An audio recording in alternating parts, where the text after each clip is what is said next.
Jaya Radha Madhava Punya Vihari.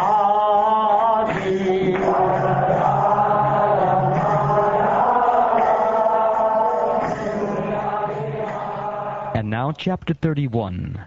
Narad instructs the Prachetas.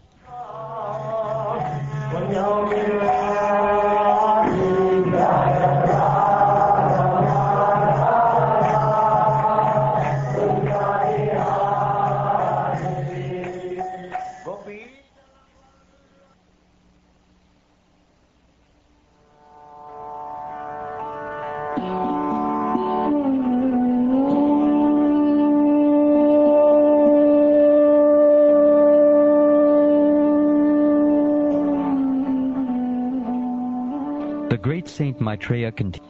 After that, the Prachetas lived at home for thousands of years and developed perfect knowledge in spiritual consciousness. At last, they remembered the blessings of the Supreme Personality of Godhead and left home, putting their wife in charge of a perfect son.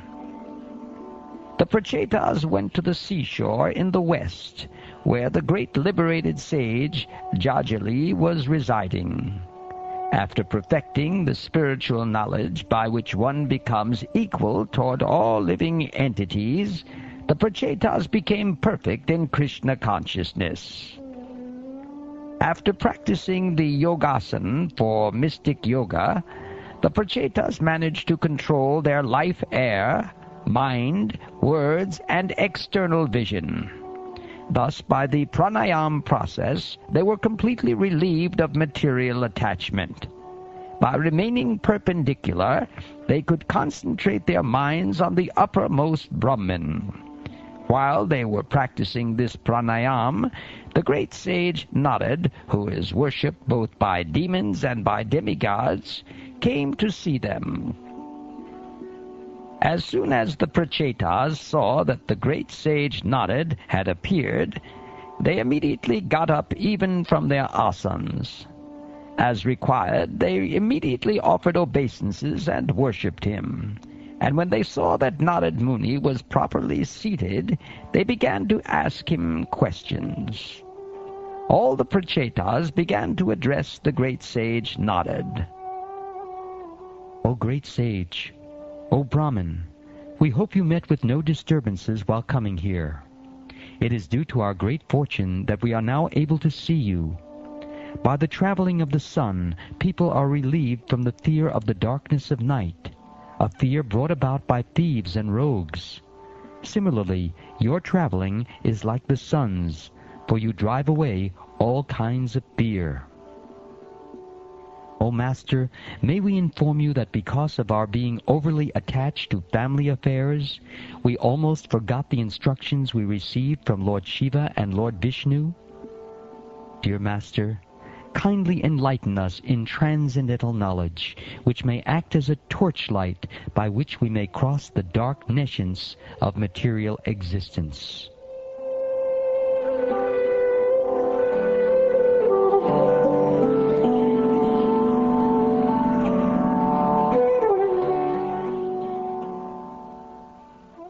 My dear Vidura, being thus petitioned by the Prachetas, the supreme devotee, Narad, who is always absorbed in thoughts of the Supreme Personality of Godhead, began to reply.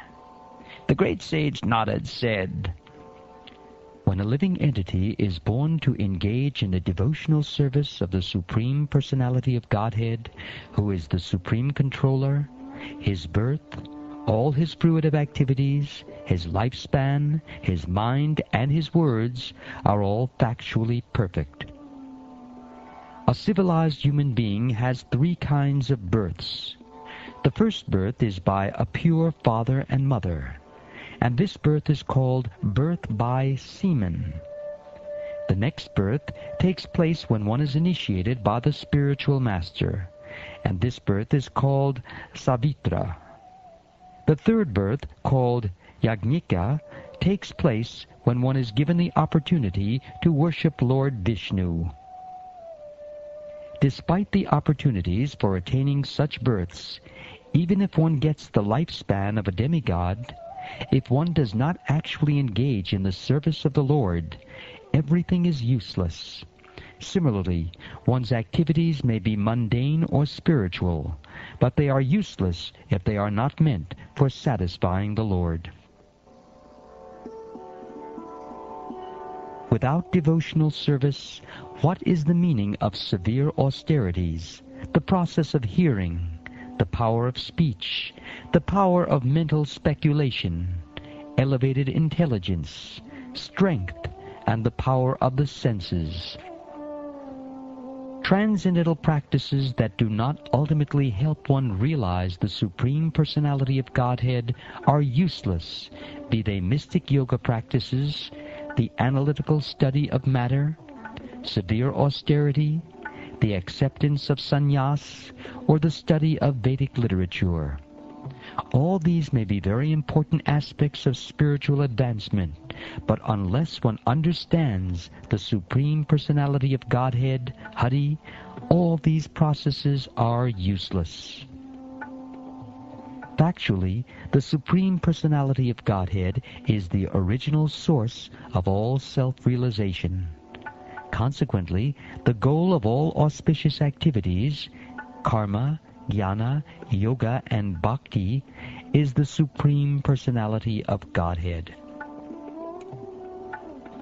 As pouring water on the root of a tree energizes the trunk, branches, twigs, and everything else, and as supplying food to the stomach enlivens the senses and limbs of the body, simply worshiping the Supreme Personality of Godhead through devotional service automatically satisfies the demigods who are parts of that Supreme Personality.